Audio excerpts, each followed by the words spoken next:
จำฉันยังรู้ดีว่าเรามีใจคะแนนเรียนต่ำแต่เกรดความรักของเราสดใสเรียนจบม.ปลายสองใจจึงได้ห่างกัน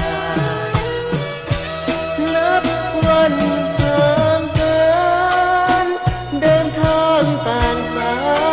ยข่าวคราวเงียบหายหลายปีผ่านพันในความรู้สึก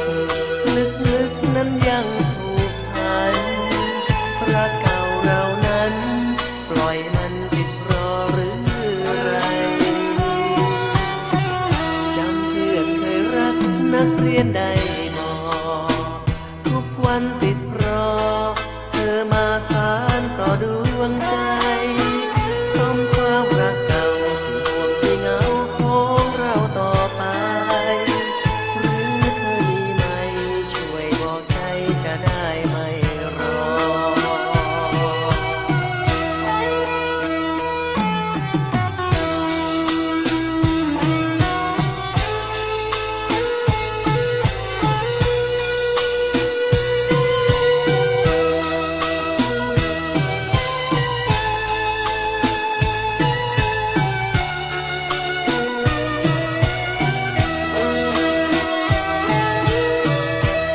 นับวันห่างกั